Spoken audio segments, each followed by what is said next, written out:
Buenos días.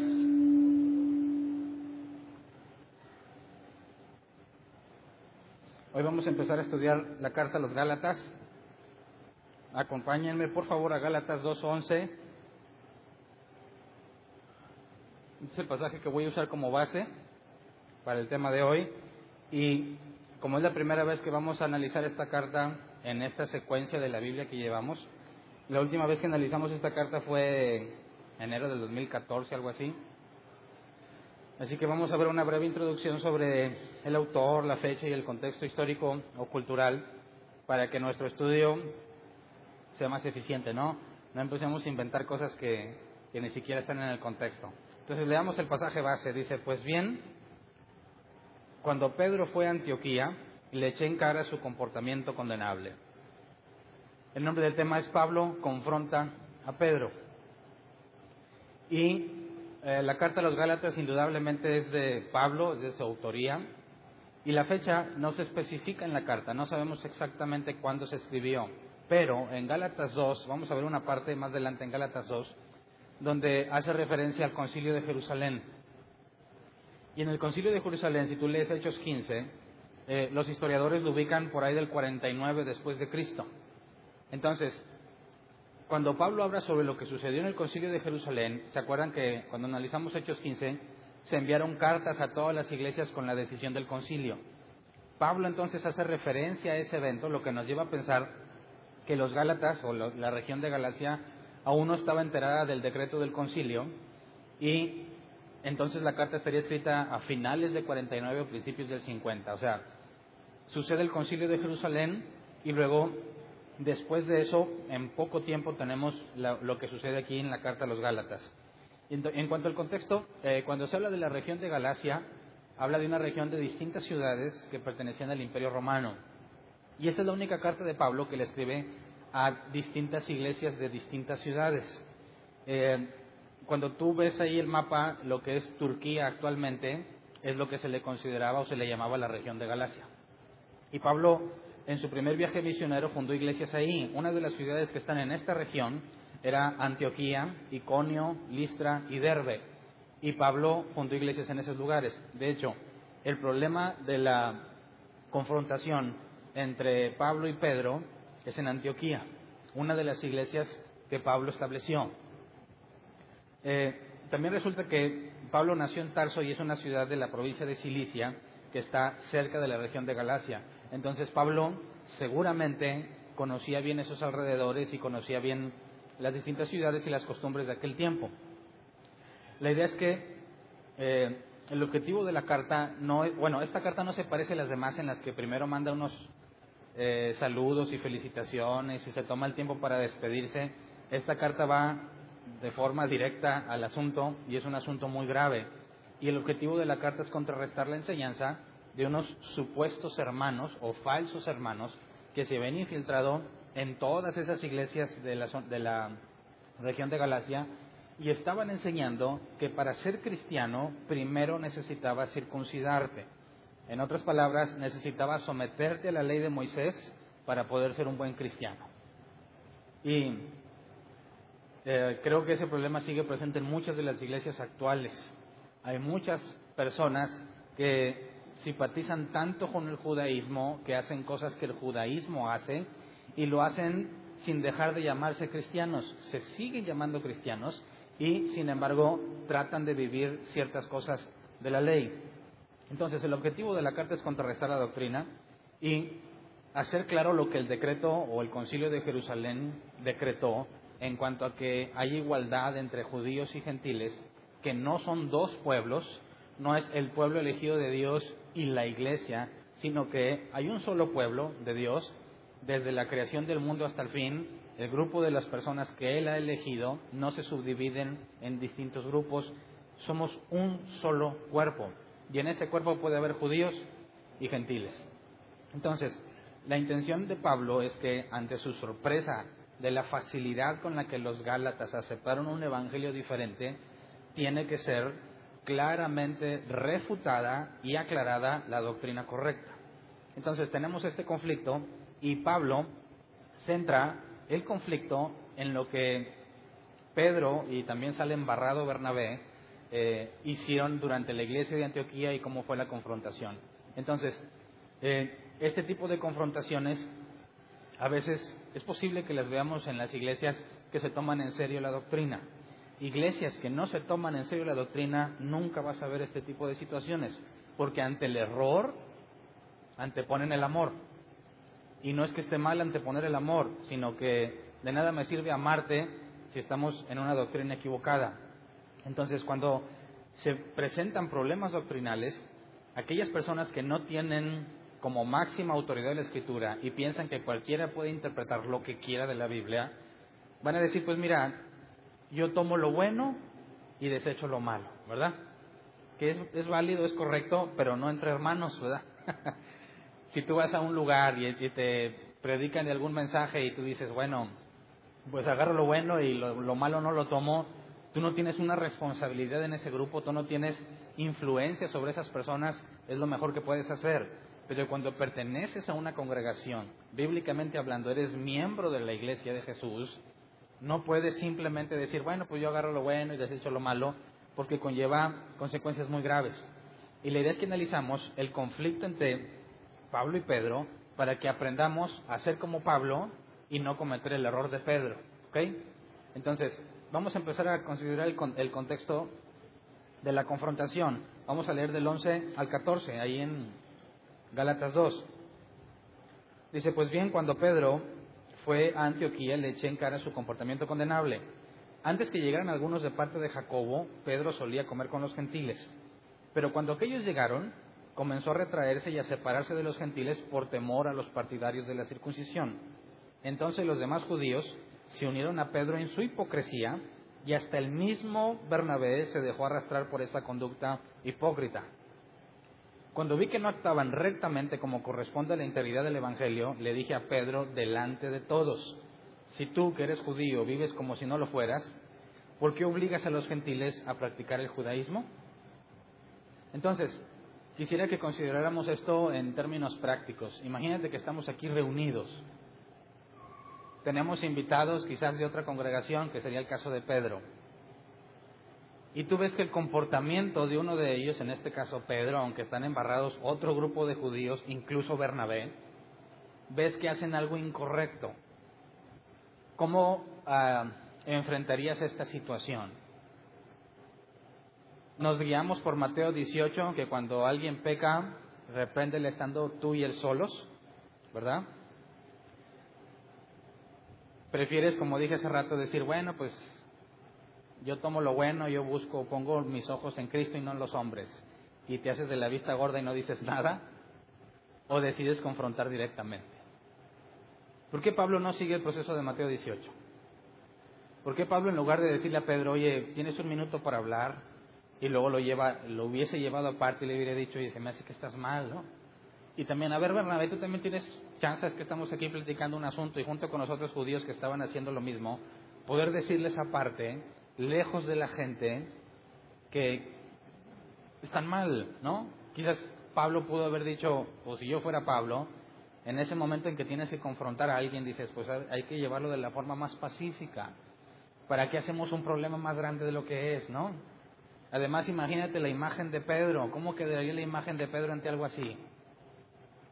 ¿Habrá pensado Pablo en la imagen de Pedro cuando le dice delante de todos, si tú que eres judío vives como si no lo fueras, ¿por qué obligas a los gentiles a practicar el judaísmo? Eso es lo que dijo ahí en persona, pero lo que pone en la carta es que son unos hipócritas. Pedro, Bernabé y otros judíos tenían la misma conducta hipócrita. ¿Qué clase de problema generas al llamarle hipócrita a alguien dentro de la iglesia? ¿Qué es lo más sano? ¿Qué es lo más recomendable? ¿Guiarnos por Mateo 18 o hacer lo que Pablo hizo? Y sobre todo, ¿por qué Pablo no siguió por la propia enseñanza de Jesús en Mateo 18 de tomar a la persona aparte y hablar con él antes de buscar testigos? Pablo está haciendo un salto inmediato entre hablar en privado y buscar testigos. Pablo está poniendo como testigos a todos los que están ahí. Y no sabemos qué tanta gente era, pero pone de testigos a todos los que están ahí. ¿Cómo se habrá ¿Cómo habrá quedado la relación entre Pedro y Pablo, que eran lejanos, no se conocían tanto? Pero imagínate la relación entre Bernabé y Pablo cuando Bernabé dice, oye, pásame la carta que escribió Pablo. ¿Qué dice? Pues que soy un hipócrita juntamente con Pedro. ¿Qué habrá pensado Bernabé? ¿Bernabé ya sabía que Pablo pensaba que era un hipócrita? ¿O en ese momento se dio cuenta? Fíjate cómo hay mucha tensión en este tipo de situaciones. Yo en lo personal, estando en otras congregaciones, cuando era un miembro solamente, me tocó en algunas veces confrontar a la persona que está enfrente y te metes en muchos problemas. No tanto con el que confrontaste, sino con todos los que te oyeron. Se molestan, se ofenden, te dejan de hablar, te tachan de alguien que no se somete a esa autoridad. Y bueno, tiene que haber una distinción para entender cuándo nos guiamos por Mateo 18 y tiene que ser un asunto privado y personal, y cuándo o bajo qué circunstancias debiésemos públicamente aprovechar el momento y dejar en claro una situación incorrecta. Hasta ahorita no sabemos, no estamos analizando qué es lo que determina que Pablo tome la decisión de dañar la imagen de Pedro, Bernabé y otros judíos que no están nombrados, pero daña seriamente la imagen ante todas las personas que estaban allí. ¿Qué cosa podría justificar ese daño? Entonces, cuando Pablo decide regañar públicamente a Pedro y exponer a Bernabé, seguramente tiene buenas razones, ¿no? Pudiéramos pensar, si Pablo no está sujetándose a la enseñanza de Jesús en Mateo 18, tendría Pablo que justificar su comportamiento para que pudiésemos entender que no está en rebeldía y que no está en desobediencia a la enseñanza de Jesús, sino que era una acción necesaria. Si lo que hizo Pablo es correcto, entonces hay excepciones en cuanto al primer paso enseñado en Mateo 18. El primer paso mencionado en Mateo 18, 15, es que primero debes de hablar privado. Entonces, si lo que Pablo hizo es correcto y lo puede demostrar en su carta, debiésemos comprender que habrá situaciones en las que es necesario brincarnos el primer paso y tomar de inmediato y al momento la opción de usar a todos los presentes como testigos. Entonces, la idea es que entendamos a profundidad cuál es el problema, qué es lo que motiva a Pablo a hacer esta confrontación pública para que no seamos como Pedro y Bernabé. Y sobre todo, para que sepamos cuándo actuar como Pablo. ¿Ok? Entonces empecemos a analizar un poco el contexto general de la carta para entender cómo Pablo nos lleva al punto de la confrontación y luego cómo Pablo trata la confrontación que hizo y nos demuestra que es algo correcto. Gálatas 1, 6 al 9, leamos, por favor. Gálatas 1, 6 al 9, después de que saluda brevemente a los de Galacia, dice, me asombra que tan pronto estén dejando ustedes a quien los llamó por la gracia de Cristo para pasarse a otro evangelio.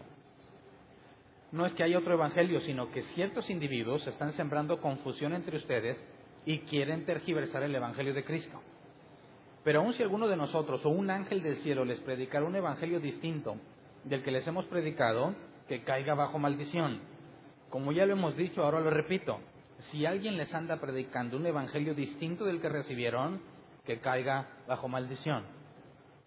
¿Cómo podemos aplicar este pasaje a nosotros? ¿Cuál es el evangelio que tú recibiste? ¿Quién de aquí empezó con un evangelio correcto y luego se perdió? Levante la mano. Nadie. 1, 2.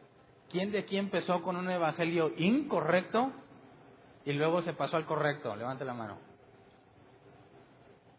Me imagino que los que no levantaron la mano en ninguna de las dos no saben si están en el correcto o en el falso, ¿verdad? Qué bueno, porque hoy lo vamos a aclarar según la enseñanza de Pablo. Entonces, Pablo está diciendo que es tan grave, que se predique un evangelio distinto al que Jesús enseñó, que los que lo predican están bajo maldición, caerán bajo maldición. Y aquí está haciendo referencia no de que yo te maldigo en el nombre de Jesús, no es una maldición impuesta por Pablo hacia las personas que están enseñando un evangelio distinto. La maldición de la cual podemos entender en el Nuevo Testamento y bajo el Nuevo Pacto es la condenación. ¿Me explico? Un evangelio diferente nunca te va a ayudar o te va a hacer permanecer en Dios. Al contrario, te lleva a la maldición. Entonces tenemos que tener muchísimo cuidado sobre el Evangelio o respecto al Evangelio que escuchamos y al Evangelio que predicamos.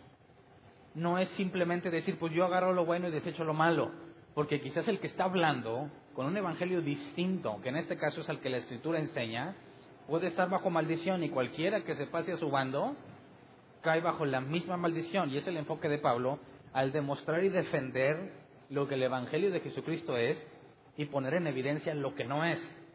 Entonces, aquellos que piensan que el amor está por encima de la doctrina tienen un grave problema, ¿verdad? Muy probablemente están bajo maldición y no lo saben, con tal de amarse. Pero yo te preguntaría, ¿qué prefieres? ¿Irte con gentes llenas de amor al infierno juntos? ¿O que te desprecien, te maldigan, lo que quieran, porque tú predicas el Evangelio verdadero? ¿Qué prefieres? Y ahora, ¿qué fue lo que motivó a Pedro a hacer lo que hizo? Porque tiene mucho que ver con la confrontación al falso evangelio. Entonces, leamos ahora del 11 al 24, ahí en Gálatas 1.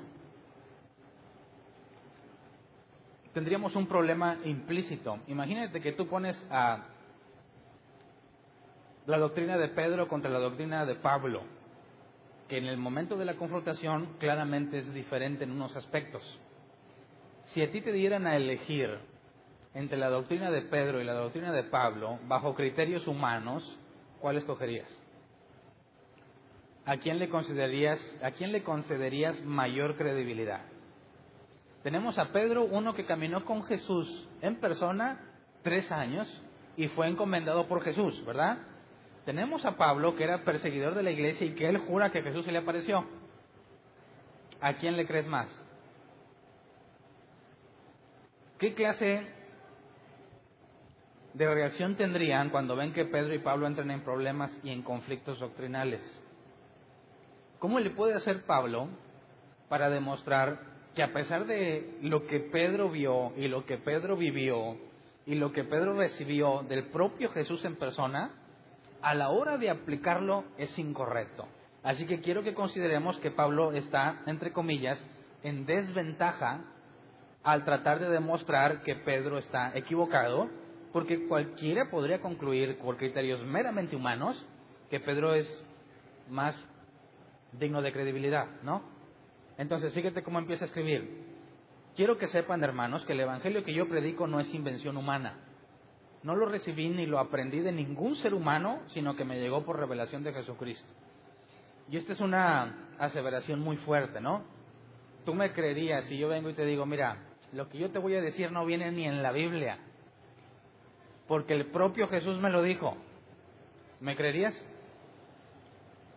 Hace años yo les creía a muchas personas que dijeron eso.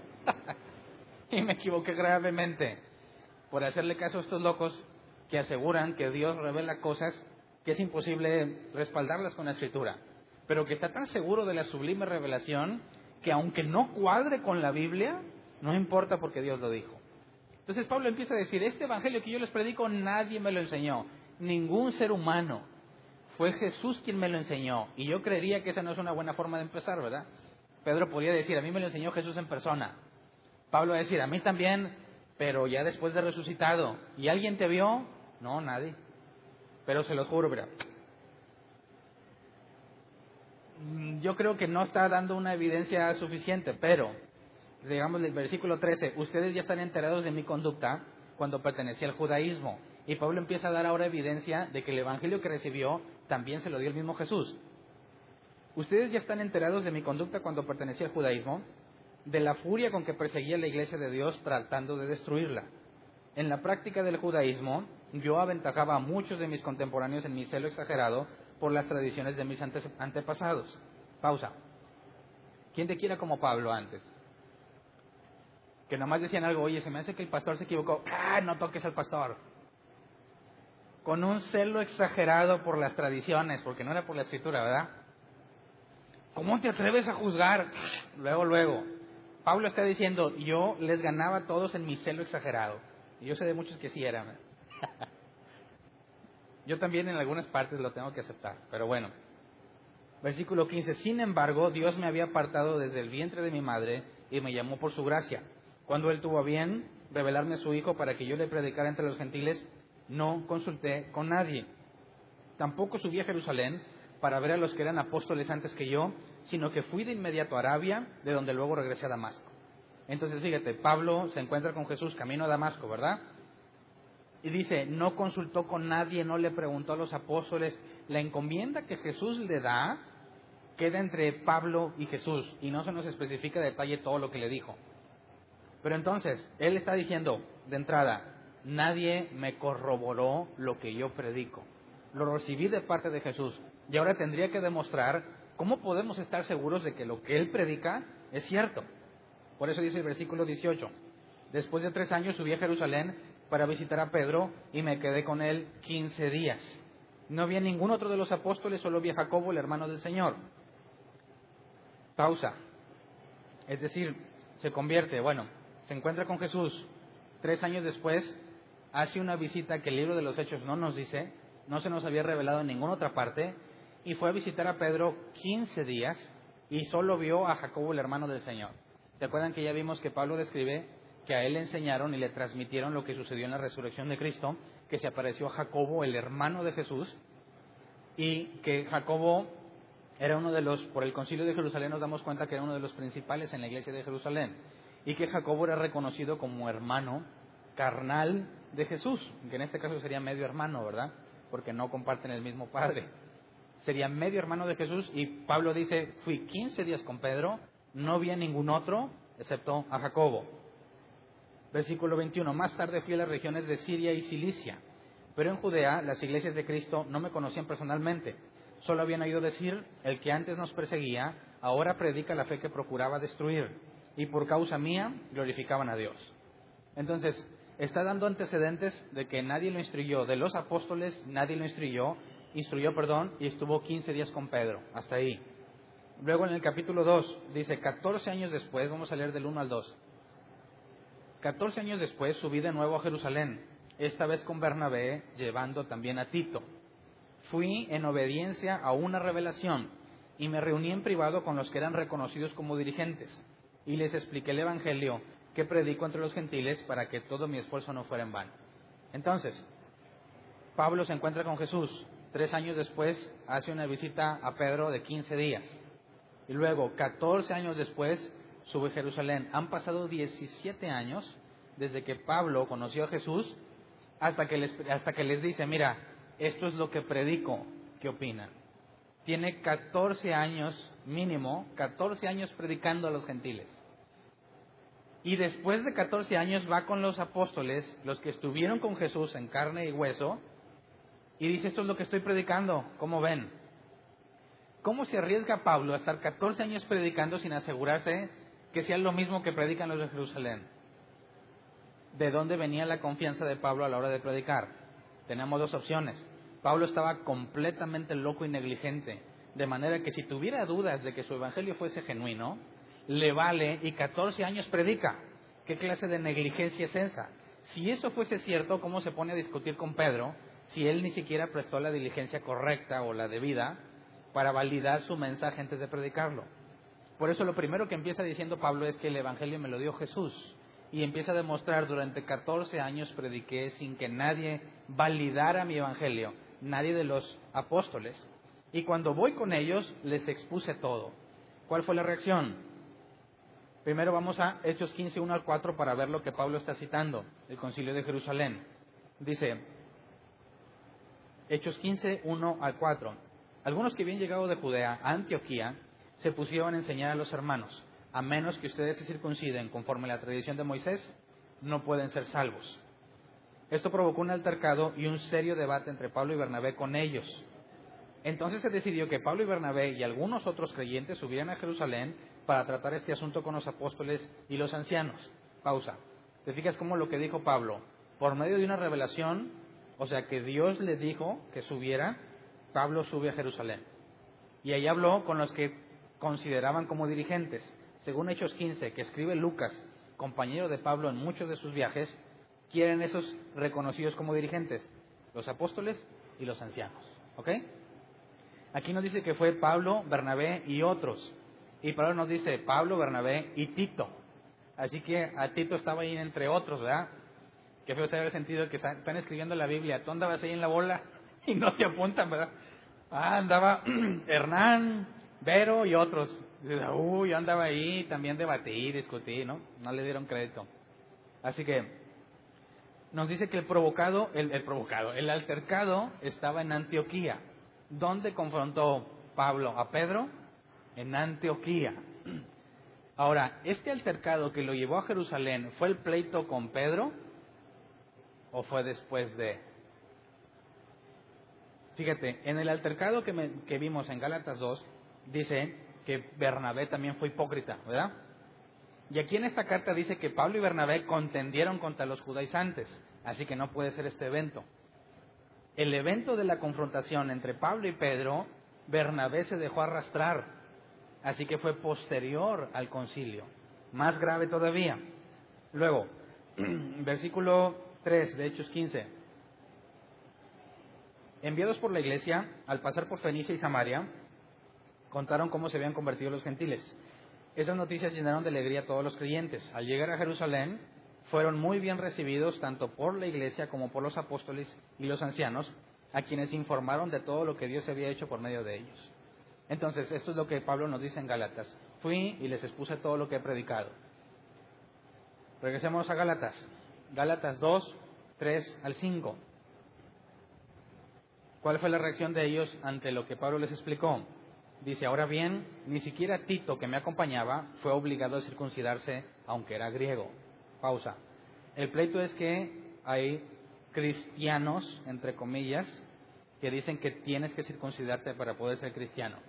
Y luego Pablo dice, yo voy con la mera mata, ahí donde están los judíos, discípulos de Jesús, que convivieron con él y no me dijeron nada acerca de Tito en cuanto a la circuncitación, ¿verdad? En cuanto a circuncidarse.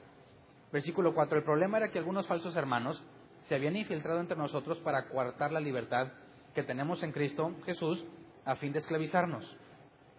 Ni por un momento accedimos a someternos a ellos, pues queríamos que se preservara entre ustedes la integridad del Evangelio. Entonces, fíjate, Pablo dice, no les voy a hacer caso. No voy a decir, pues tomo lo bueno y desecho lo malo. No voy a decir, pues mira, yo no soy quien para juzgar. Pablo dice, no nos sometimos a ellos para preservar la integridad del Evangelio, para que el Evangelio no se vea alterado, ¿verdad? Entonces se está metiendo en problemas por el bien del Evangelio. Versículos 6 al 10, ahí en Gálatas 2. En cuanto a los que eran reconocidos como personas importantes, aunque no me interesa lo que fueran, porque Dios no juzga por las apariencias, no me impusieron nada nuevo. ¿Quiénes son esas personas consideradas importantes? Los apóstoles y los ancianos de la iglesia de Jerusalén. Entonces Pablo está diciendo, si allá son bien importantes, para mí no. Para mí somos iguales. ¿Ok? Pablo está demostrando en su carta que él no se considera en lo más mínimo inferior a Pedro, a pesar de toda la experiencia que tuvo Pedro con Jesús en carne y hueso, ¿verdad? Y cuando vaya dice, no me impusieron nada nuevo. Versículo 7, al contrario, reconocieron que a mí se me había encomendado predicar el Evangelio a los gentiles de la misma manera que se le había encomendado a Pedro predicar a los judíos. Entonces, cuando Pablo les platica lo que ha predicado a los gentiles, ¿cuál es la conclusión de los apóstoles y de los ancianos? Es correcto. Tu Evangelio es correcto, le dijeron a Pablo. Estamos haciendo la misma obra del mismo Dios. Entonces, Pablo demuestra con estas palabras que los 14 años que estuvo predicando, no predicó nada incorrecto.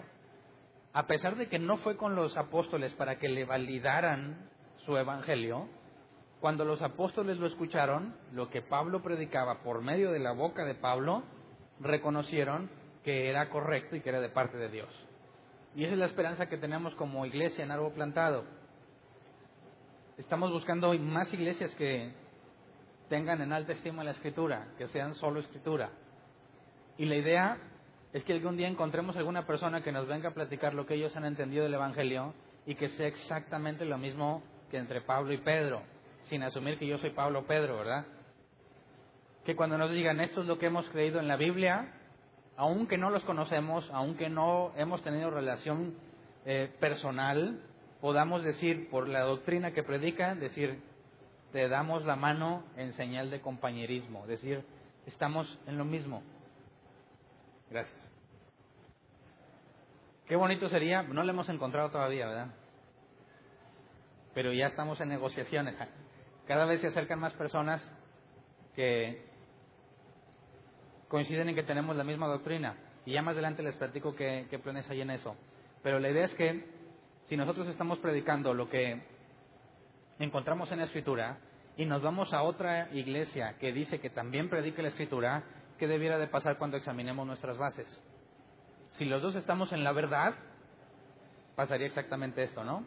Nos estrecharíamos la mano diciendo, somos del mismo rebaño, ¿verdad? Tenemos la misma doctrina. Y eso es lo que debería de pasar en todas las iglesias. Lamentablemente te brincas a otra iglesia y dices, qué cosas, qué barbaridades está diciendo este. ¿De dónde lo sacaste? No, pues de la Biblia, y te van un texto fuera de contexto. ¿Les extenderías la mano diciendo, somos de los mismos? ¿Sí o no? Sobre todo con lo que dijo Pablo, cualquiera que predique un evangelio diferente al que recibieron, caiga bajo maldición. Así que el asunto doctrinal entre congregaciones es muy serio. Y no podemos simplemente decir, pues mira, todos somos hermanos porque todos somos hijos de Dios. ¿Verdad? Bíblicamente no se puede. Tenemos que asegurar que el evangelio sea íntegro. Y aquellos que pervierten el evangelio conscientemente no merecen que les digamos, te estrecho la mano en señal de compañerismo, porque la Biblia nos habla todo lo contrario. Hay que hacer una línea muy clara entre un evangelio bíblico y un evangelio que no es bíblico. No porque seamos sangrones o nos sintamos mejor, sino por el bien de todos los que van a recibir la enseñanza, de un lado y del otro, ¿verdad? Ahorita avanzamos más en eso. Entonces, versículo 7 de nuevo, al contrario, reconocieron que a mí se me había encomendado predicar el evangelio a los gentiles de la misma manera que se le había encomendado a Pedro predicarlo a los judíos. El mismo Dios que facultó a Pedro como apóstol de los judíos, me facultó también a mí como apóstol de los gentiles. Entonces, fíjate cómo Pablo ya nos demostró que entre él y Pedro no hay diferencia, ¿verdad? No la hay. Versículo 9, en efecto, Jacobo, Pedro y Juan, que eran considerados columnas, al reconocer la gracia que yo había recibido, nos dieron la mano a Bernabé y a mí en señal de compañerismo, de modo que nosotros fuéramos a los gentiles y ellos a los judíos.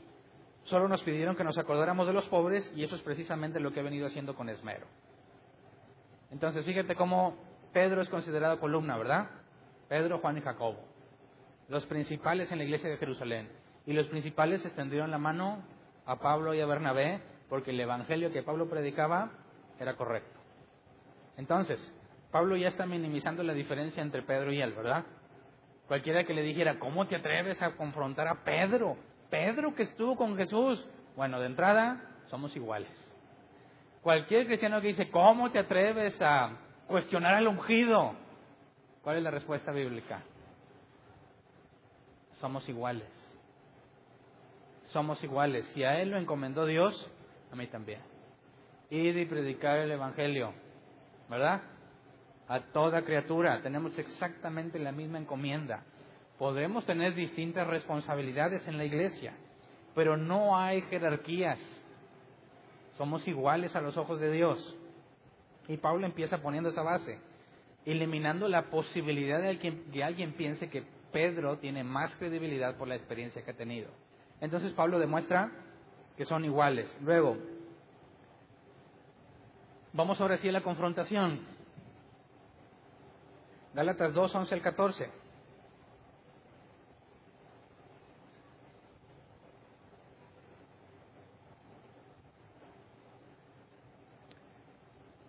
Pues bien, cuando Pedro fue a Antioquía, le eché en cara su comportamiento condenable.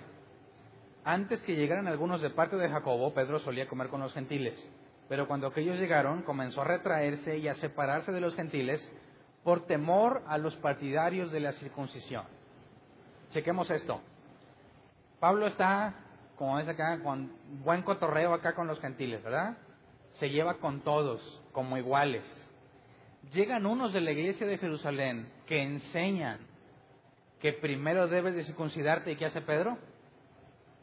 Ahí como no queriendo, porque no abruptamente, ¿verdad? Ahí poco a poco, disimuladamente, se empieza a separar de los gentiles para no meterse en problema con los judaizantes, aquellos que dicen que tienes que circuncidarte para ser creyente. Ahora, como dato aparte, los judaizantes siguen existiendo en nuestros tiempos, ¿eh? Hay cristianos que se consideraban bíblicos que luego se pasan al judaísmo. Y hay un versículo que les leeré más adelante que va dedicado para todos ellos.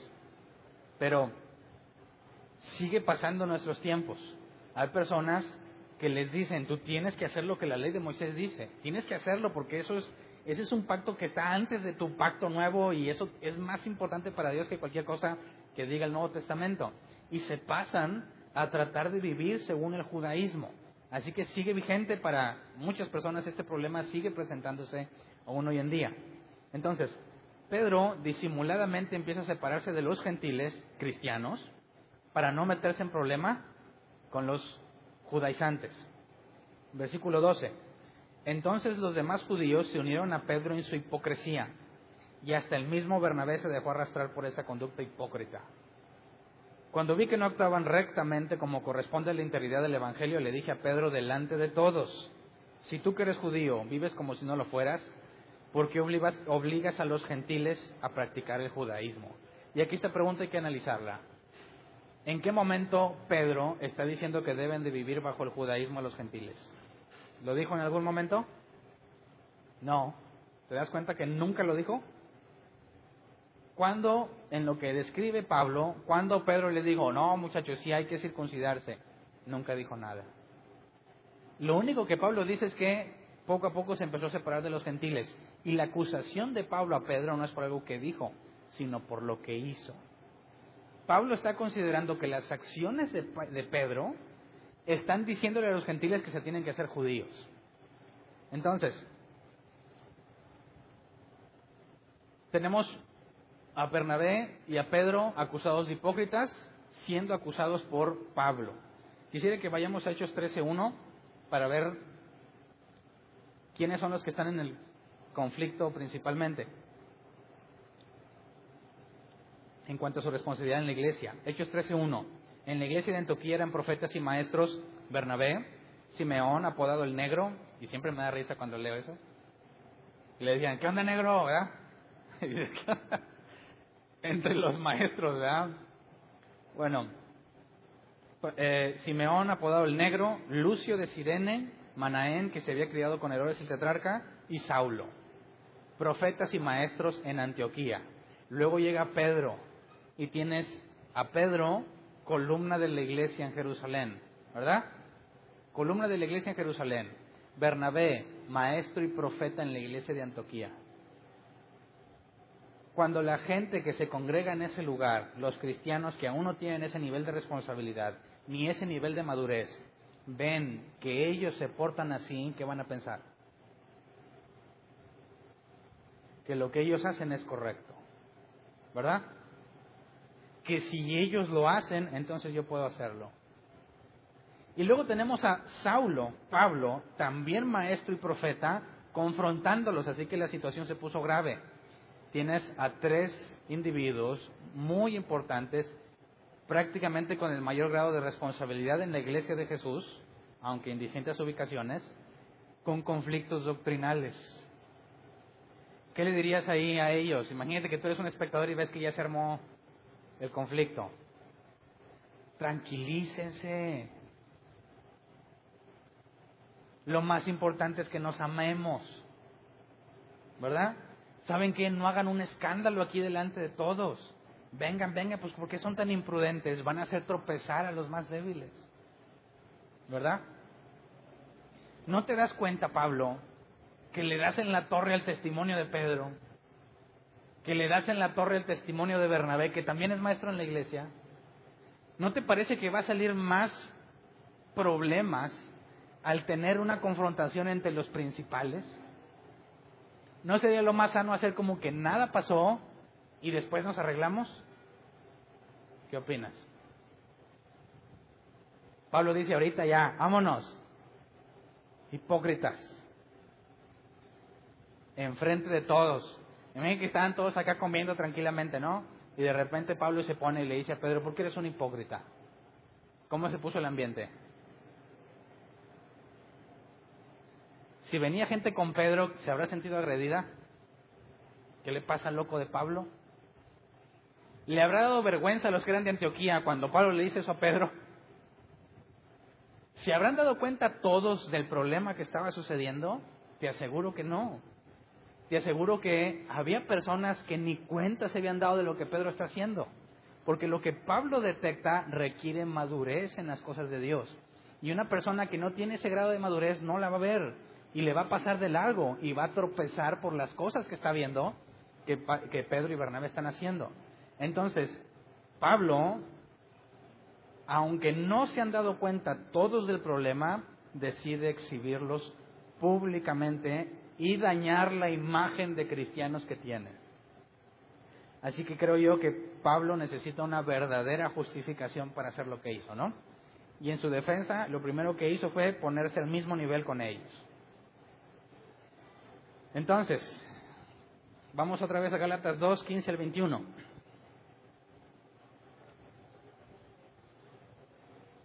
Sigue hablando sobre la confrontación con Pedro. Dice, nosotros somos judíos de nacimiento y no pecadores paganos. Y aquí la NBI lo pone entre comillas, ¿verdad? Pecadores paganos. Porque desde la perspectiva de un judío así ve a todos los demás, ¿verdad? Yo soy el pueblo de Dios, usted es una bola de paganos. Y eso dice que hay muchos cristianos que sí le hablan a los no creyentes, ¿verdad? Yo soy un hijo de Dios y usted es una bola de impíos. La misma actitud que está confrontando Pablo. Dice el versículo 16, sin embargo, al reconocer que nadie es justificado por las obras que demanda la ley, sino por la fe en Jesucristo, también nosotros hemos puesto nuestra fe en Cristo Jesús para ser justificados por la fe en Él y no por las obras de la ley, porque por estas nadie será justificado. Y aquí empieza Pablo a exponer doctrina. Confronta la doctrina de los judaizantes contra la doctrina que él ha estado enseñando. Versículo 17. Ahora bien, cuando buscamos ser justificados por Cristo, se hace evidente que nosotros mismos somos pecadores. ¿Quiere esto decir que Cristo está al servicio del pecado? De ninguna manera. Si uno vuelve a edificar lo que antes había destruido, se hace transgresor. Yo por mi parte, mediante la ley, he muerto a la ley a fin de vivir para Dios.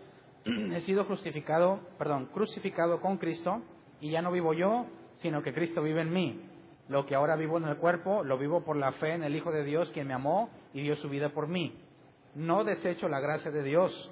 Si la justicia se obtuviera mediante la ley, Cristo habría muerto en vano. Y ese es el punto al que yo me refiero, que no todos podían comprender lo que Pablo dijo aquí. A simple lectura también se va a volver un tanto difícil comprender lo que nos está diciendo, porque está diciendo muchas cosas resumidas. Está diciendo, en grandes rasgos, que la ley no sirve para que puedas estar delante de Dios. Y que cualquier judío que se acerque a Jesús está diciendo, en práctica y en obra, que la ley no sirve. Entonces es un problema grave con los que dicen que te tienes que circuncidar. Porque ¿para qué querría circuncidarme si la ley no sirve, ya que soy justificado por fe? Entonces, necesitamos profundizar, y ahorita vamos a ir a Génesis para entender el origen de lo que Pablo está diciendo, pero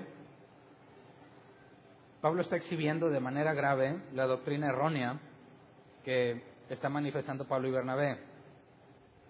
Leamos Gálatas 3 del 1 al 6. Fíjate la manera en que Pablo se expresa a aquellos que han aceptado la idea de que tienes que circuncidarte o que hacer lo que la ley de Moisés dice. Y se los dice con mucho amor, no lo dudo. Versión Nueva Internacional. Gálatas torpes. Gálatas torpes. ¿Quién los ha hechizado a ustedes? Ante quienes Jesucristo crucificado ha sido presentado tan claramente. ¿Qué se requiere para que le digas torpe a alguien? ¿Qué se requiere? Sobre todo en una carta que va a ser leído por todos. Y que de entrada, ¿a quién está acusando de torpe también? Si los Gálatas que le hicieron caso a lo que están diciendo los judaizantes y Pedro y Bernabé se dejaron arrastrar por lo mismo, ¿no están ellos también incluidos en la lista de torpes? También están incluidos. Entonces la torpeza también puede estar en el creyente, ¿verdad? Gálatas torpes. Versículo 2, solo quiero que me respondan a esto. ¿Recibieron el Espíritu por las obras que demanda la ley o por la fe con que aceptaron el mensaje? ¿Tan torpes son? Después de haber comenzado con el Espíritu, ¿pretenden ahora perfeccionarse con esfuerzos humanos? ¿Tanto sufrir para nada, si es que de veras fue para nada? Al darles Dios su Espíritu y hacer milagros entre ustedes, ¿lo hace por las obras que demanda la ley o por la fe con que han aceptado el mensaje?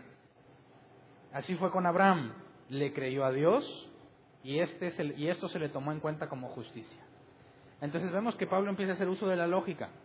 Por lógica, si Dios se transformó, crees en Jesucristo, y Jesucristo dijo, nadie puede venir a mí a menos que sea traído por el Padre, del griego arrastrado por el Padre, y ya tengo fe en Jesús, ahora resulta que tengo que someterme a la ley de Moisés para estar salvo, cuando la salvación es por fe, y primero recibes fe, y luego quieres ponerte a, por medio de las obras, ser justificado. Dice, por medio de la lógica, es torpe el que piensa así, es torpe. Ahora, incluyámonos en ese grupo de torpes. ¿Quiénes andaban dándole primicias a Dios? Levante su mano. ¿No más? ¿Somos los únicos torpes? ¿Quiénes andaban dando diezmos aferrándose a Malaquías 3:10? Y hay más, ¿verdad? ¿Quiénes celebraban la fiesta de los tabernáculos? Ese ya más exclusiva, ¿verdad? No toda la raza. Era más nice. Y hay más cosas, pero ya no son tan comunes. Aquí nos tenemos que meter en este grupo. Torpes. ¿Qué te hace pensar que la gracia, el regalo de la fe, no sirve y ahora necesitas darle diezmos, primicias y celebrar fiestas para estar bien con Dios, cuando lo que te dio sin pedírselo fue gratuito? ¿Me explico? En eso radica la torpeza. Y al final voy a estudiar qué es torpe en el original, porque al final la conclusión de la torpeza va a ser importante, pero bueno. Pablo dice, prácticamente, si tú haces lo que demanda la ley, estás despreciando la gracia.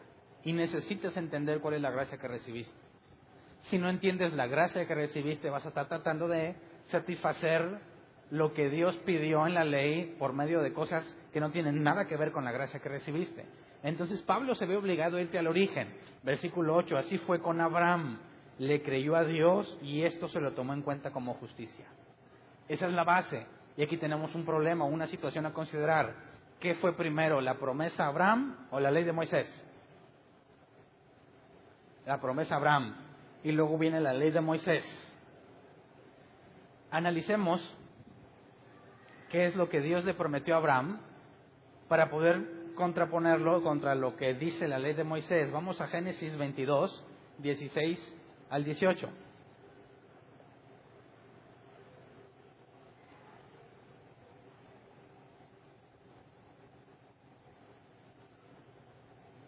Y le dijo, Dios hablando con Abraham, como has hecho esto y no me has negado a tu único hijo, juro por mí mismo, afirma el Señor, que te bendeciré en gran manera y que multiplicaré tu descendencia como las estrellas del cielo y como la arena del mar.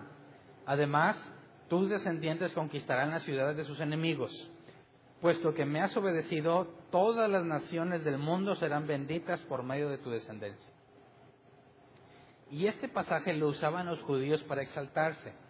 Cuando Jesús los confrontaba, decían, somos hijos de Abraham, nosotros no somos esclavos, ¿verdad? Porque ellos se consideran esta descendencia, porque físicamente descienden de Abraham.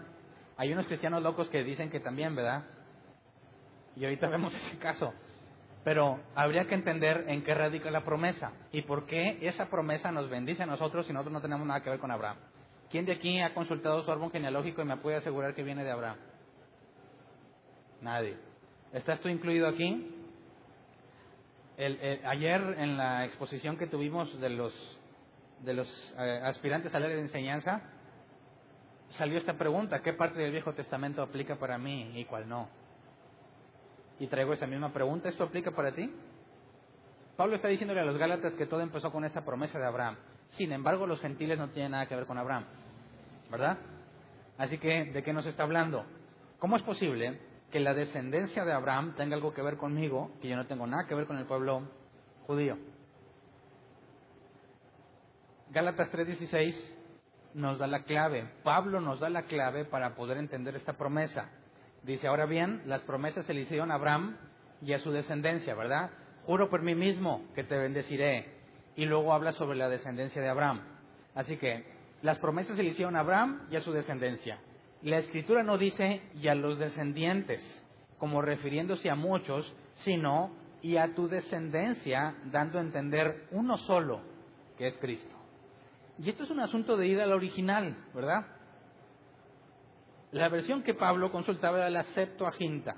La Biblia o el Viejo Testamento, desde nuestra perspectiva le llamamos el Viejo, ¿verdad? Lo que era la Biblia para nosotros ahora, para ellos era la Septuaginta. Y después, cuando analicemos la inspiración de la Escritura, hablaremos de eso. Pero, por lo pronto, Pablo dice: tienes que considerar que cuando habla sobre la descendencia, regresémonos a Génesis 22, 16 al 18, tal como leí la promesa, está mal leída, según Pablo.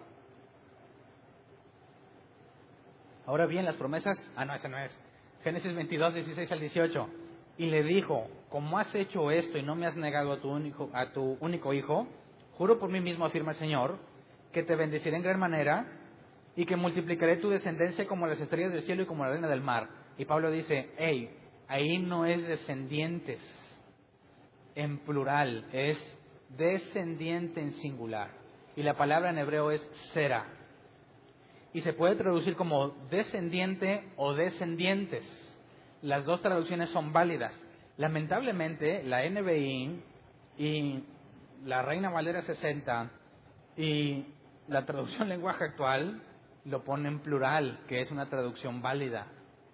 Pero Pablo nos dice: no es plural, es singular. Y cuando habla de la descendencia está hablando de uno. Así que traduzcámosla. Versión Hernán Valdés, apoyado en lo que Pablo dijo. Tendríamos que leerlo así. Donde dice descendencia, tendríamos que leerlo como singular, ¿verdad? Ahí va, versión Hernán Valdés. Y le dijo: como has hecho esto y no me has negado a tu único hijo, juro por mí mismo, afirma el Señor, que te bendeciré en gran manera y que multiplicaré a tu descendiente como las estrellas del cielo y como la arena del mar. Además, tu descendiente conquistará la ciudad de sus enemigos. Puesto que me has obedecido, todas las naciones del mundo serán bendecidas por medio de tu descendiente. Y cambia completamente, ¿verdad? ¿Quién es ese descendiente? Jesús. Entonces la promesa a Abraham está ligada a que vendría un descendiente de Abraham, en el cual a partir de ese se multiplicarían como las estrellas del cielo y como la arena del mar. Y eso tiene un problema para los testigos de Jehová. Según los testigos de Jehová, ¿cuántos se van a salvar?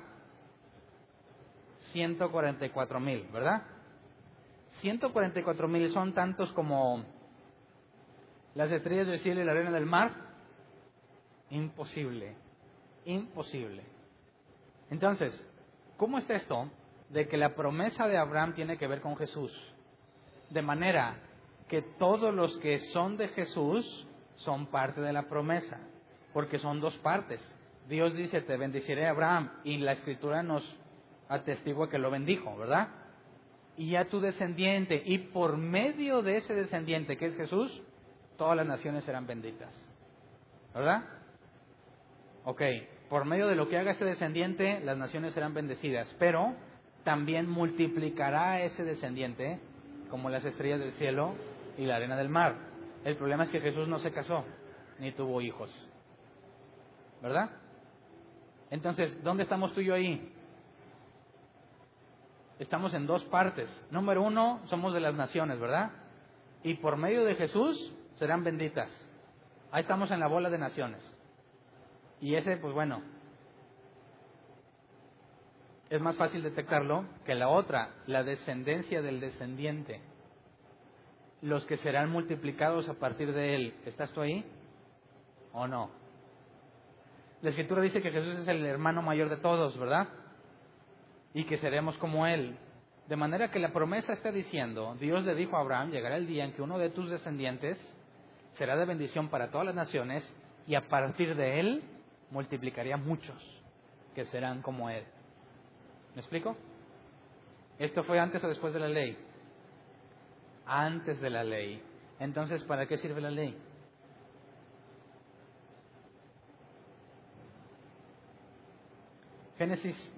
Gálatas 3, 17 y 18. Leamos la traducción en lenguaje actual porque las palabras son más simples. Gálatas 3, 17 y 18. Lo que quiero decir es esto. La promesa de Dios no puede cambiarla ni dejarla sin valor una ley que Dios dio 430 años después. Cuando Dios hizo la promesa y 430 años después viene la ley de Moisés, dice, esta ley de Moisés no puede invalidar lo que Dios ya había prometido porque juró por sí mismo, ¿verdad? Versículo 18, porque si Dios diera lo que prometió solo a quien obedece la ley, entonces ya no lo daría para cumplir su promesa. Pero lo cierto es que cuando Dios le aseguró a Abraham que le daría lo prometido, no le pidió nada a cambio. Dios dijo, juro por mí mismo, ¿verdad? Que así lo haré. ¿Qué tenía que hacer Abraham? Nada. Entonces Abraham podía ser todo un loco y hacer lo que quiera. No. Para eso es el nuevo nacimiento, ¿verdad? Quien practica el pecado no es de Dios y es inconsistente e ilógico que alguien diga que es de Dios y al mismo tiempo vive en pecado. No se puede. Así que, ¿se le está demandando a Abraham que cumpliera con una serie de normas para poder recibir la promesa? No, no se le pide nada. Dios gratuitamente le dijo, ¿ok? Entonces,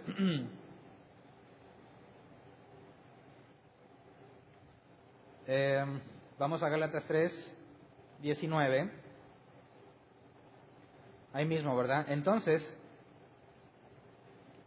¿para qué sirve la ley? Pues después de hacerle su promesa a Abraham, Dios nos dio la ley para mostrarnos lo que estábamos haciendo mal. Pero esa ley serviría solo hasta que viniera el descendiente de Abraham a quien Dios le hizo la promesa. Dios le dio la ley a Moisés por medio de los ángeles para que Él nos la diera a nosotros. Entonces nos habla entonces que si la promesa no es invalidada, la de Abraham, y que vendría un descendiente, y que de ahí se multiplicarían, y que ese sería de bendición a las naciones, y luego viene la promesa, la ley de Moisés, la pregunta es ¿para qué sirve la ley de Moisés si ya tengo la promesa? Y aquí Pablo nos dice, es solo temporal. La ley de Moisés es temporal hasta que viniera el descendiente prometido. Una vez que venga el descendiente prometido, cumpliría la promesa que no te demanda nada, que gratuitamente se extendió. Entonces, por medio de la ley, conocemos que somos pecadores. En este caso, Pablo se incluye, nosotros no. Pablo se incluye porque es judío y vivió bajo la ley. Entonces dice, ¿para qué Dios dio la ley si sabe que es temporal? Si nada más era antes, mientras se manifestaba Jesús, ¿para qué le dio la ley a un pueblo que se desvivía por cumplirla? ¿Alguien ha tratado de cumplir lo que la ley dice? ¿Nadie o sí? Levante la mano. ¿Has podido? No, nada más hablo de los 10 mandamientos, hablo de todo lo que está estipulado en la ley de Moisés. ¿Te has dado cuenta de la cantidad de cosas que hacen? ¿Alguien ha conocido o ha visto a un judío haciendo uno de sus rituales? ¿Cómo se llama lo que hace cuando prenden las velas?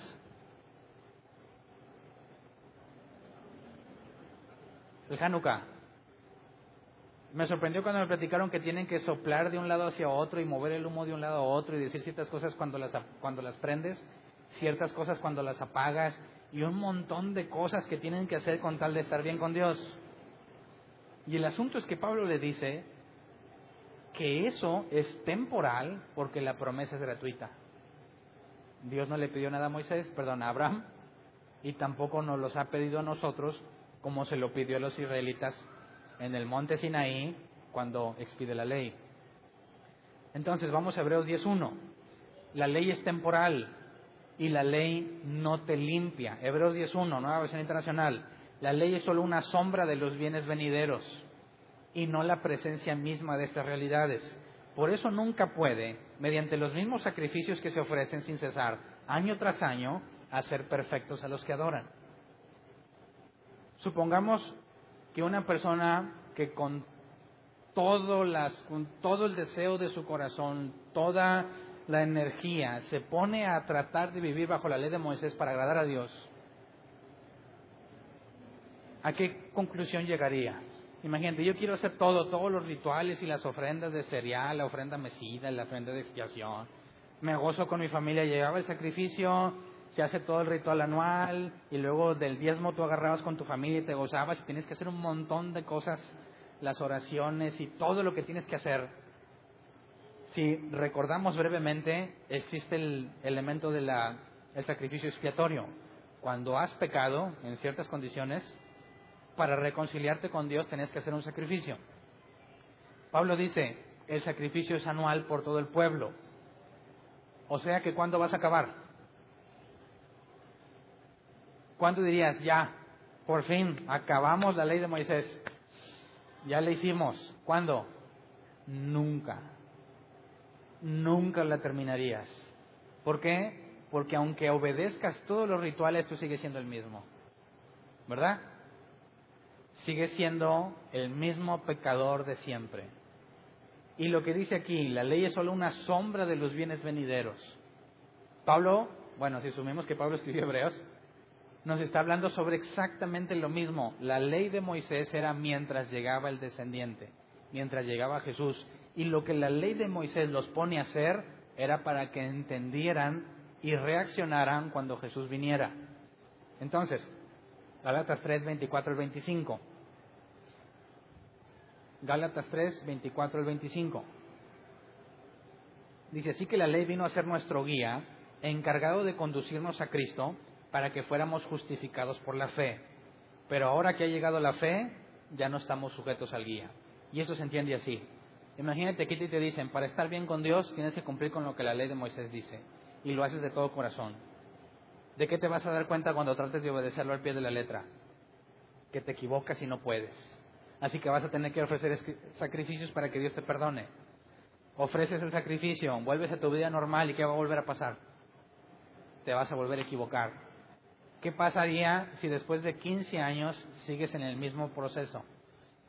Sabes que nunca has podido cumplirlo. ¿Cuándo podrías estar ante Dios?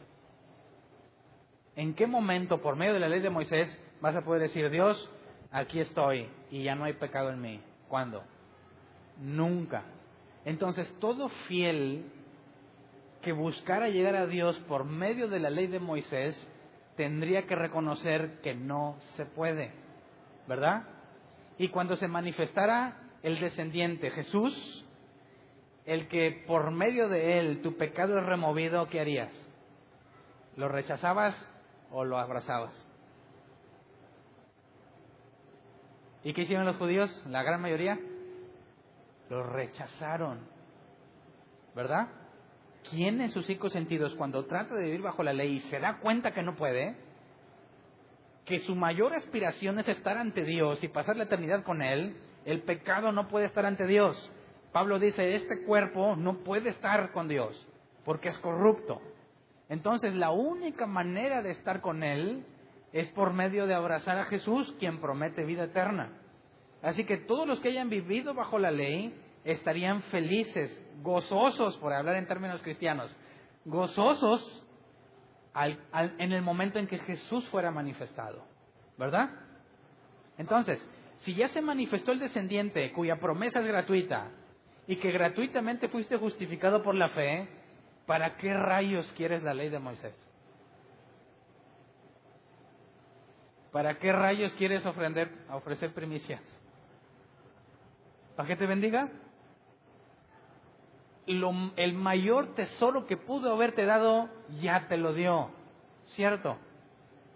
Y si el mayor tesoro te lo dio gratuitamente, ¿qué te hace pensar que necesita primicias y diezmos según la ley de Moisés para bendecirte?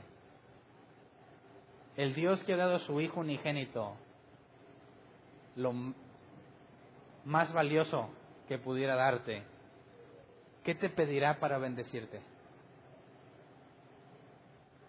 Gálatas torpes. Gálatas torpes. ¿Entiendes? Deuteronomio 18 y 19 puede decir, pues Pablo se lo está inventando, ¿no? Ya en el Nuevo Testamento pues yo puedo hacer la historia que quiera. Y lo dicen así, imagínate que tú vas a ver una película. ¿Quién fue a ver Buscando a Dory? Pecadores.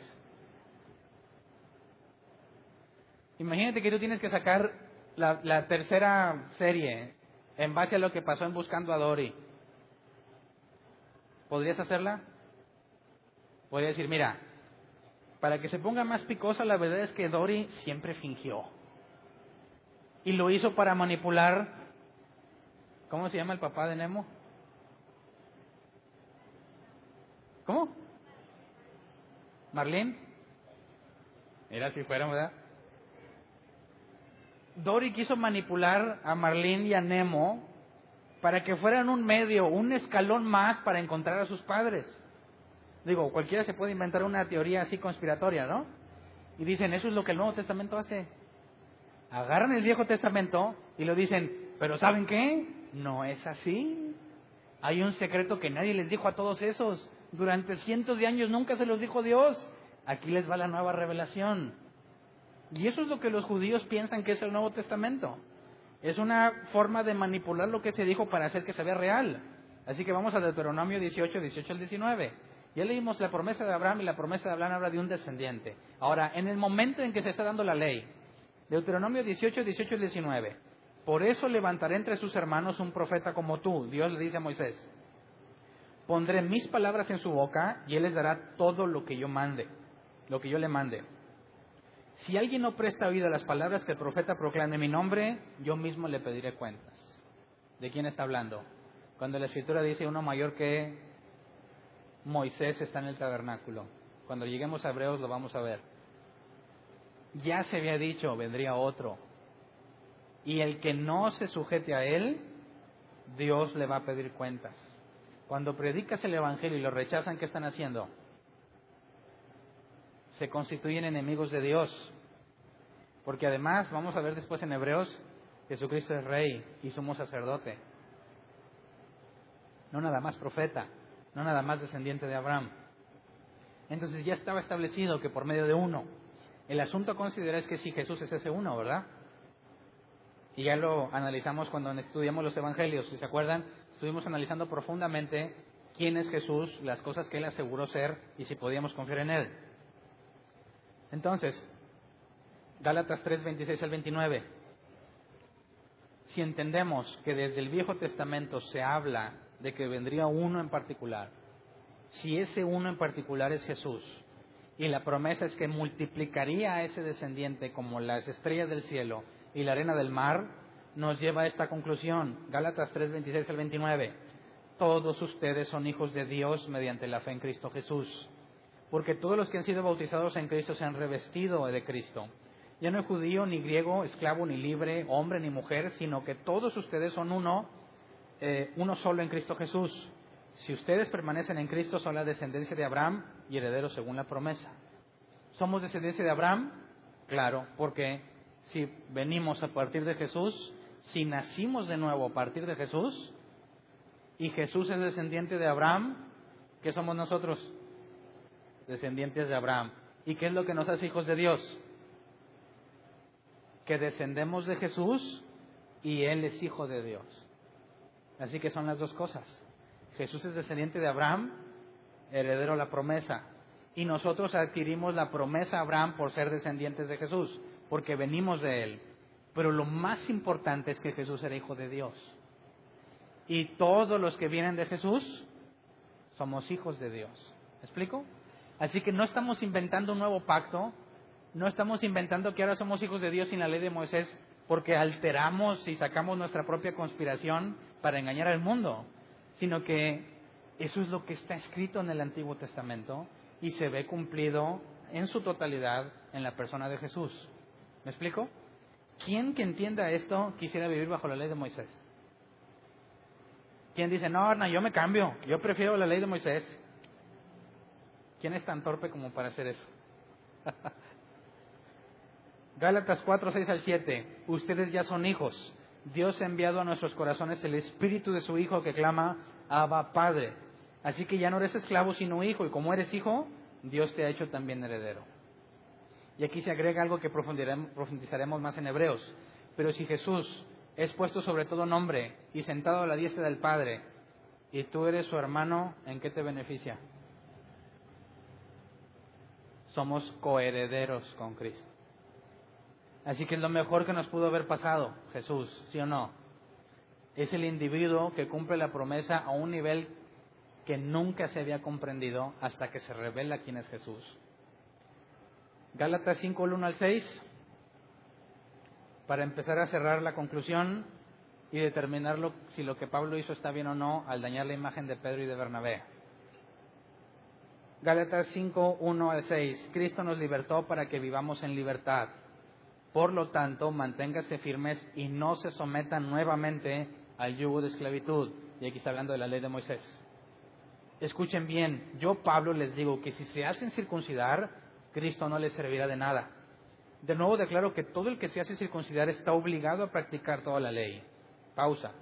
Si tú te vas a agarrar lo de las primicias y los diezmos y piensas que nomás eso, aquí te está diciendo, no se puede nomás unas cosas. Si vas a hacer la ley de Moisés, ahora vive según la ley de Moisés. Y no te salva. Si tú quieres hacer una cosita sí y una cosita no, es todo o nada. O gracia o ley.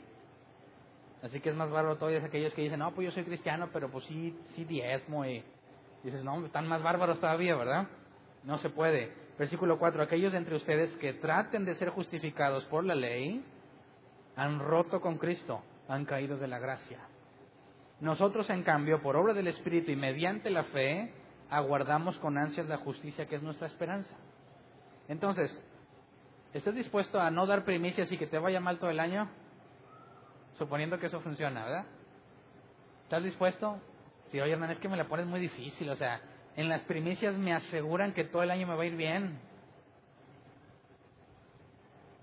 ¿Qué prefieres? ¿Asegurarte un año de prosperidad suponiendo que lo que ellos dicen es cierto? ¿O aguardar con ansias la justicia que es nuestra esperanza? Aunque estés bien pobre. ¿Qué es más sabio? ¿La vida eterna o la vida temporal? ¿A qué aspiras? Versículo 6. En Cristo Jesús de nada vale estar o no estar circuncidados. Lo que vale es la fe que actúa mediante el amor. Por último, Gálatas 2, 17 al 21. Repasemos lo que era difícil de entender sin todas las explicaciones que ya vimos. Gálatas 2, 17 al 21. Ahora bien, cuando buscamos ser justificados por Cristo, se hace evidente que nosotros mismos somos pecadores. ¿Lo entiendes? Cuando tú dices, necesito un Salvador, ¿a qué conclusión llegaste? Que estás perdido en el pecado y no te puedes salvar. ¿Verdad? ¿Quiere esto decir que Cristo está al servicio del pecado? O sea, ¿le sirve a los pecadores? De ninguna manera. Si uno vuelve a edificar lo que antes había destruido, se hace transgresor. Si resulta, en el contexto judío, que yo estaba bajo la ley y luego vengo a Jesús y luego me dicen que vuelva a la ley, estoy mal. No se puede. En el caso de los gentiles, estoy en Jesús bajo la gracia y alguien te dice, tienes que circuncidarte, tienes que diezmar porque si no le robas a Dios, tienes que presentar esto porque la ley de Moisés lo dice, estás mal, te haces transgresor.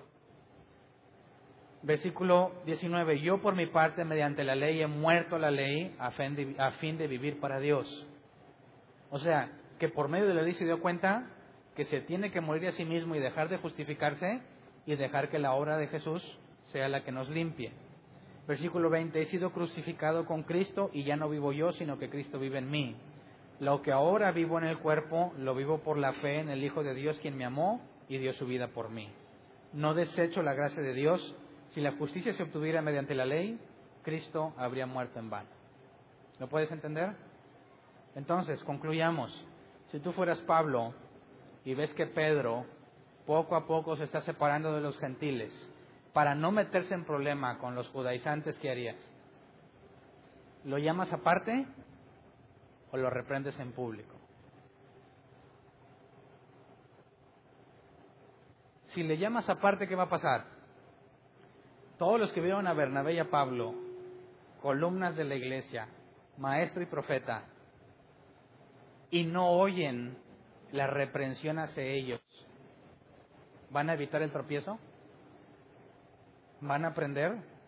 No, porque los estás privando de la corrección, ¿verdad? Estás diciéndole, mira, Pedro, por no dañar tu imagen y tu reputación, estás mal. Y todos los demás que ya tropezaron, ¿qué? Te valen, con tal de guardar la imagen de Pedro. ¿Será correcto? ¿No vale muchísimo más las personas que con un corazón sincero buscan a Dios y se fijan en sus dirigentes para tratar de imitarlos, y el dirigente los hace tropezar? ¿No es muchísimo, infinitamente más valioso que no tropiecen a dañar la imagen de una columna? Hipócrita Bernabé. ¿Qué había dicho Bernabé después de analizar el asunto? Después que le demuestran que está equivocado. Ha dicho, oye Pablo, cuando vayas a escribir, no me pongas a mí. O sea, no seas, como decimos acá, no seas gacho, o sea, no me manches ahí, ya reconocí, ya no me quemes. ¿Qué habrá pensado Bernabé? ¿Qué habrá pensado Pedro? Oye, no manches Pablo, ya leí tu carta, yo pensé que ahí había quedado el asunto. Digo, ya me quemaste ahí con todos. Ya ponerlo en la carta para que todas las regiones se den cuenta. Pablo, sucedió en Antioquía nada más. ¿Para qué se la mandas a Listra, a Derbe y a Iconio? ¿Qué pensarías tú si fueras Pedro? ¿Estarías de acuerdo en que se escriba o le pedirías que no lo escriba? Imagínate que te subes a predicar aquí y la riegas gacho. Y subimos el video a internet diciendo que estuvo bien mal lo que dijiste y haciendo una corrección. Ahora, asumamos que te vio mucha gente y que muchos se fueron con una idea equivocada por lo que dijiste. ¿Qué prefieres, que se suba o que no se suba? Levante la mano el que dice no, porque solo el demonio está recordando los pecados de antes y Dios ya me perdonó y olvidó mi pecado. Levante la mano, esos espirituales. No hay ninguno aquí. ¿Quién dice sí, suban mi error y aclaren el problema? Levante la mano. ¿Y tu imagen y tu reputación? ¿Ah? ¿Se empeora o se mejora? Imagínense, yo voy a decir como dijo John MacArthur, yo sé que estoy mal en algo, ahorita no sé qué, pero si tú lo sabes, no me dejes sin saberlo. ¿Lo entiendes? ¿Quién de aquí es perfecto y nunca se va a equivocar? Ninguno. Así que hay algo que yo estoy haciendo mal. Y lo más probable es que no me dé cuenta. Y si tú ya te diste cuenta, no me dejes así. ¿Verdad? Y si resulta que yo lo dije y subimos el video a internet y alguien me demuestra que está mal, ¿qué debiésemos hacer? Ni modo, Hernán. Esta predicación está equivocada y esta es la base bíblica. Y esta es la parte donde Hernán se equivocó y me ponen ahí justo cuando lo dije. ¿Eso arruina mi reputación o la mejora? ¿Quién piensa que se arruina? Levanta la mano. Ya se saben mis preguntas, ya no funciona. ¿Por qué se mejora? Levante la mano el que piensa que se mejora. ¿Por qué? Porque dejo en evidencia que busco la verdad. Y que no hay diferencia entre tú y yo. Y que somos iguales ante Dios con responsabilidades diferentes. Así que en el momento en que yo públicamente reconozca un error, es mejor para mí. Porque puedes confiar en el momento en que me equivoque, lo voy a aclarar. Porque buscamos la verdad. Cualquiera que diga no, que no se den cuenta, ¿qué demuestra?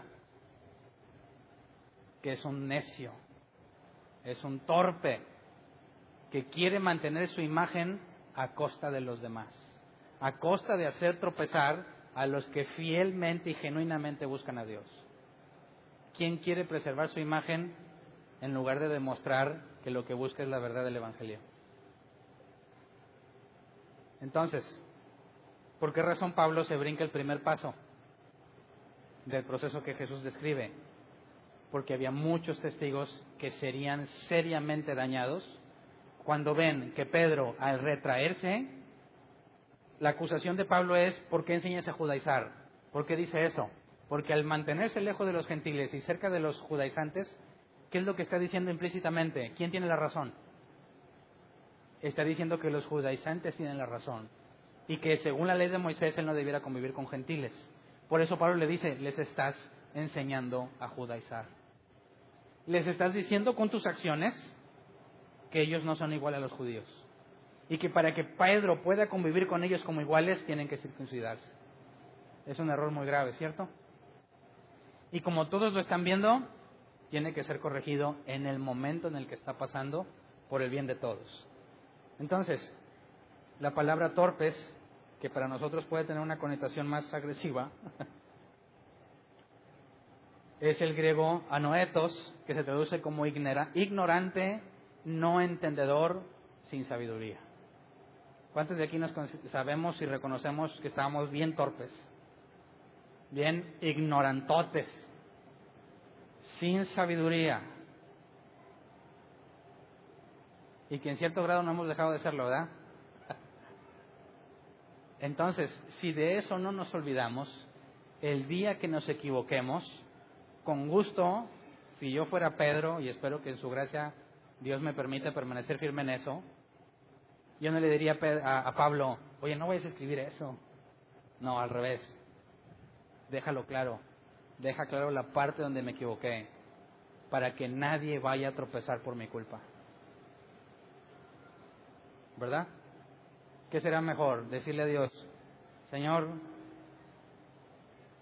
cuando nos presentemos ante Él en el juicio no de las naciones a salvación, en el juicio de sus hijos, ante el tribunal de Cristo, Señor, sí me equivoqué muchas veces, pero mira, mantuve una imagen impecable. La gente reconocía que tú me habías dado el llamado y la gente creyó en mí porque yo les enseñé a confiar en mí. Así que, Señor, yo como representante tuyo fui intachable y siempre que me equivoqué encontré la forma de ocultarlo y maquillarlo para no quedar mal. O decirle: Señor, me equivoqué muchas veces y en esas veces que me equivoqué no lo oculté, sino que lo confesé públicamente para que mi error no hiciera tropezar a nadie. ¿Cuál de las dos confesiones es la que corresponde a un hijo de Dios? Entonces, la confrontación entre Pedro, Pablo y Bernabé no pudo haber traído una ruptura en su relación, ¿verdad? Sino al contrario. No pudo haber traído un conflicto en la iglesia de Antioquía de manera que se destruyera. Al contrario, la fortalece. Porque dejamos en claro que la máxima autoridad no es lo que un individuo diga o lo que un individuo haga. La máxima autoridad es la Escritura. ¿Verdad? Vamos a ponernos de pie. Vamos a orar.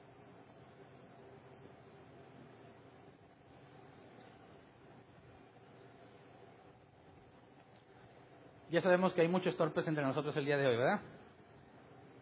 Es tiempo de ponernos a cuentas en ese tema. Digámosle a Dios: permítenos ser como Pablo cuando veamos que se está haciendo tropezar a los pequeños, a los inmaduros, a los recién nacidos en el Evangelio. Y permítenos ser como Pedro cuando nosotros nos equivoquemos, para que siempre haya un Pablo que no nos deje en el error. ¿Estamos de acuerdo? ¿Seguros? Vamos a orar. Señor, en tu misericordia nos has mostrado cosas que no entendíamos, nos has permitido ver con el paso del tiempo, según tu gracia, los grandes y graves errores que cometimos en tiempos pasados, y sabemos que algunos es imposible que podamos corregirlos, pero si hay algunos en los que pueda ser aclarado o pueda quedar en evidencia el error que dije, Te pedimos en tu misericordia que lo saques a luz, que no permitas que las cosas que dijimos o hicimos sean tropezadero para aquellos que te buscan genuinamente. Señor, enséñanos a no caer en el error de Pedro, que con tal de no meterse en problema con los falsos hermanos, estaba dispuesto a hacer lo que ellos hacían, haciendo tropezar a los más pequeños. Señor, que no nos importe que nos odien o que nos corran o que nos prohíban estar en los lugares que ellos consideran sagrados. Que no nos importe el desprestigio que podamos enfrentar con tal de ser fieles a tu palabra, de interpretar correctamente la palabra de verdad para presentarnos ante ti como obreros que no tienen de qué avergonzarse. Señor, en medio de todos los errores que podemos cometer, porque sabemos que los cometemos, los hemos cometido y seguramente los cometeremos, concédenos que siempre haya un Pablo entre nosotros que no calle y que pueda exhibir el error para que juntos podamos perseverar en el Evangelio íntegro que has encomendado predicar. Corrige lo deficiente, quita lo que estorbe, si hay falsos hermanos entre nosotros, que no pasen desapercibidos, Señor, y que nadie tenga temor a confrontarlos cuando sea necesario públicamente, y que también nos des el discernimiento para saber cuándo hacerlo de forma privada. Pero no nos dejes sin disciplina, no nos dejes sin corrección, y danos el valor que le diste a Pablo, la gracia al hablar, para saber exponer los errores públicamente cuando sí sea necesario, para no tolerar, no tener miedo, no amedrentarnos ante aquellos que piensan diferente, que predican un evangelio pervertido, sino que podamos, en tu gracia y en tu misericordia, ser sostenidos por tu mano, fieles ante la predicación del evangelio, cueste lo que cueste. Señor, líbranos de la torpeza de la que habla la Biblia. Líbranos de valorar nuestra imagen como cristianos más que la vida de los creyentes que genuinamente te buscan. Pon en nosotros un espíritu humilde para que reconocer cuando nos equivoquemos y para estar agradecidos ante la corrección. De antemano, que todo lo que hagamos y lo que enseñamos sea para gloria tuya, Señor. Gracias. Amén.